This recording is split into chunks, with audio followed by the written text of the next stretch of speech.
Welcome back, everyone. I'm Simon Severino, your business coach. And today I bought a stock. I bought Hermes Paris. And you might say, Simon, since when are you a fashion guy? You have no idea of fashion. Just because you're an Italian doesn't mean you have any clue about fashion. And you are right. I know nothing about fashion, and I don't plan to know anything about fashion. The reason why I bought this stock is a strategic reason. And as you know, I only care about two things: buyer psychology and business strategy.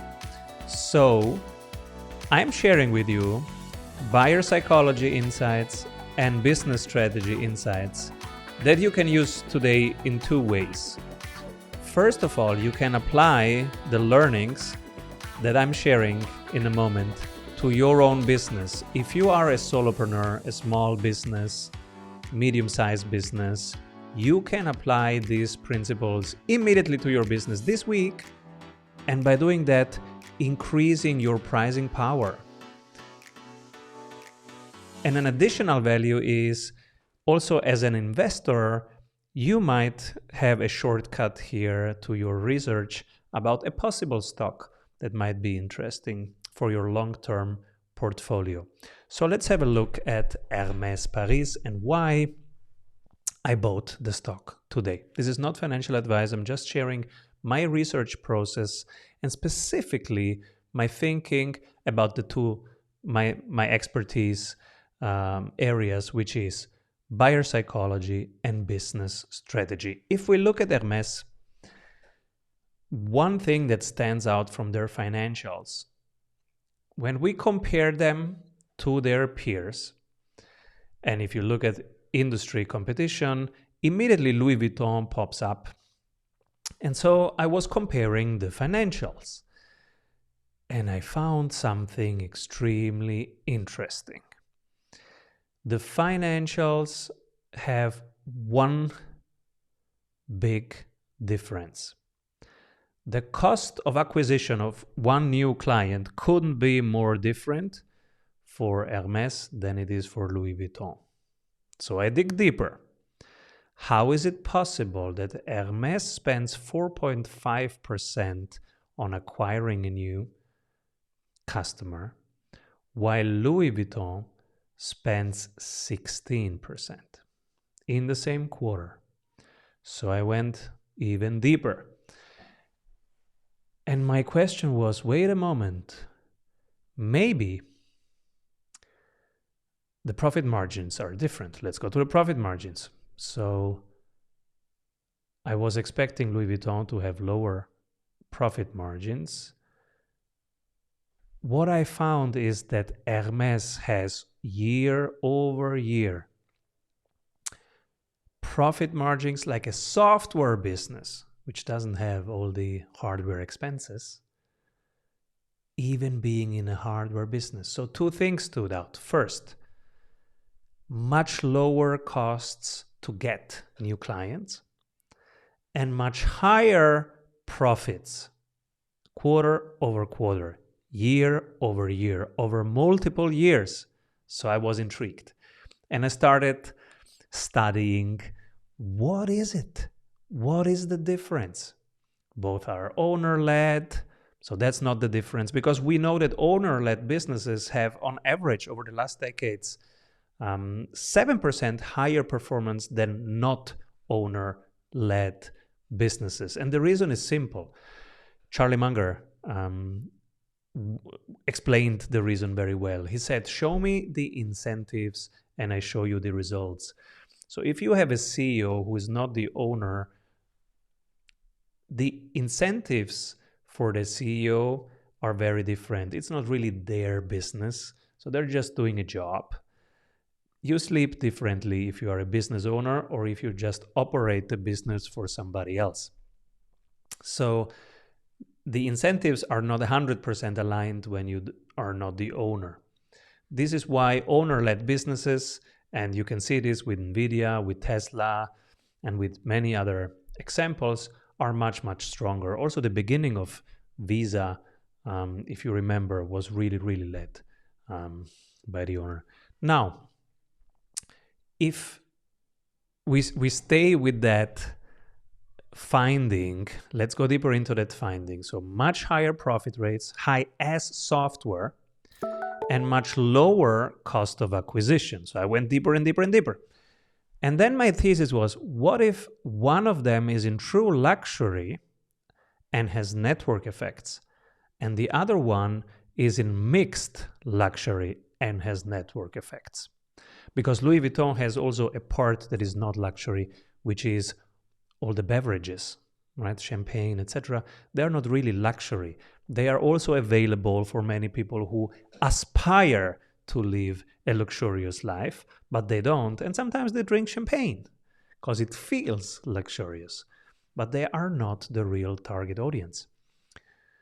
It's like when Gucci decided that they will have some handbags that are available. They lost their luxury status. So I wanted to learn more about luxury. I started doing it. I bring my first learnings to my mastermind, the JVC, and the members really resonated and said, Simon, I can apply all of this to my business. And this is why I want to share this with you, because I think you can apply this to your business. So the original work that I studied about luxury business models is by two gentlemen called Jean-Noël Capferrat and Vincent Bastien.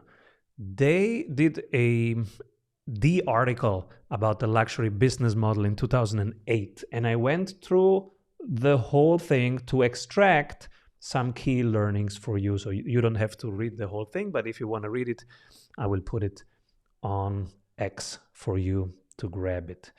Now, the key things which I have summarized on X, let's go to X where I've summarized the key learnings.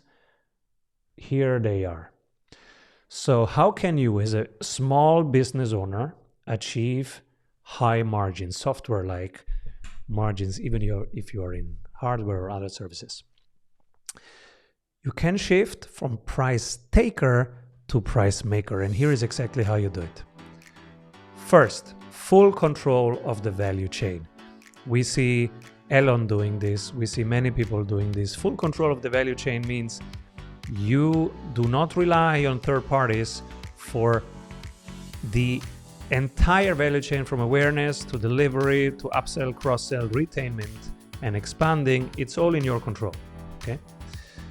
The second thing is full control of the experience. You will also not have a weak franchise where other people can have a lower quality deliveries. So if franchise, strong franchise. Then highly selective distribution. You will not have it available everywhere. If you think of Ferrari, which is also a stock that I'm considering buying next year, the Ferrari has only 200 distributors worldwide. Worldwide, only 200, and you cannot just get in and buy one. You have to get in, you have to show, they make it really hard for you to buy. You have to show that you are able to care for a Ferrari, that you had at least a used Ferrari. You have to show them how it looks like. Can you maintain a Ferrari? And then you will get, if you pay full price, you will get 3 years later your first new Ferrari. So there are different levels of making it hard to buy. High level of personalized services, one-to-one relationships with clients at all levels. High level of craftsmanship, the quality must be impeccable. Exceptional level of quality, no licenses. And licenses means weak certification models, weak franchise models, where you just give it away and they can do whatever quality they want. It must be strong model where you make sure that the quality is exactly the same like McDonald's. No super sales, no promotions, no discounts, no celebrities.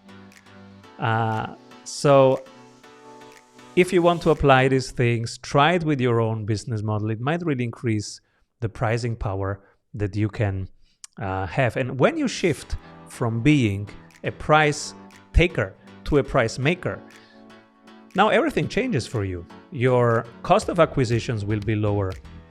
Your profit margins will be higher. Why is Hermes cost of acquisition so low? because a true luxury brand doesn't need to find clients. Clients find you. And also, they don't pick between you and others. They have enough abundance in spending power that they can buy yours and your competitors. So it's not a decision either or. Those are the reasons why Hermes as a stock is superior, in my view, than most of its competitors, and why it's also more similar to Ferrari than to other fashion brands, even if it's a different industry. But the structure of the business model is the same. They have a management that understands how to manage it, and those are the exact actions they do that you can implement.